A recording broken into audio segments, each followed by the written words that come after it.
গেল সপ্তাহে দক্ষিণ কোরিয়ার সংসদ সদস্যদের কাছে একটি প্রতিবেদন উপস্থাপন করে সিওলের গোয়েন্দা সংস্থা। ইউক্রেনের সঙ্গে রাশিয়ার চলমান যুদ্ধে উত্তর কোরিয়ার 1000-এর বেশি সেনা হতাহত হয়েছেন। সোমবার এমনটাই দাবি করেছে দক্ষিণ কোরিয়া। ইউক্রেনের প্রেসিডেন্ট ভলোদিমির জেলেনস্কির দাবি, রাশিয়ায় আরও সেনা সামরিক সরঞ্জাম পাঠাতে পারে উত্তর কোরিয়া। এদিকে নিজেদের প্রধানমন্ত্রী রাশিয়া সফরের প্রতিবাদে স্লোভাকিয়ায় ব্যাপক বিক্ষোভ করেছে হাজারো মানুষ।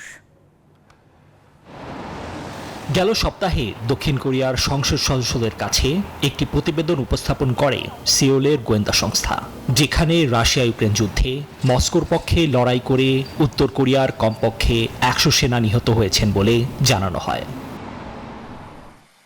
সেই প্রতিবেদন প্রকাশের পর নতুন করে উত্তর কোরীয় সেনা হতাহতের পরিসংখ্যান প্রকাশ করল দক্ষিণ কোরিয়ার জয়েন্ট চিফস অব স্টাফ, যেখানে উল্লেখ করা হয় সাম্প্রতিক সময়ে ইউক্রেনীয় বাহিনীর সঙ্গে সংঘর্ষে উত্তর কোরীয় সেনাদের প্রায় 1100 জন হতাহত হয়েছে।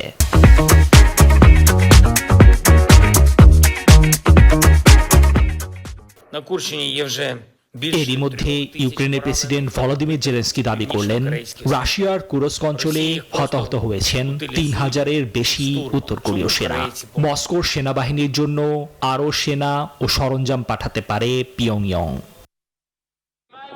এদিকে মস্কোতে রুশ প্রেসিডেন্ট ভ্লাদিমির পুতিনের সাথে স্লোভাক প্রধানমন্ত্রী রবার্ট ফিকোর আকস্মিক বৈঠকের পর সোমবার স্লোভাকিয়ার রাজধানী ব্রাতিস্লাভাতে সরকার বিরোধী বিক্ষোভ করেছে হাজার হাজার মানুষ।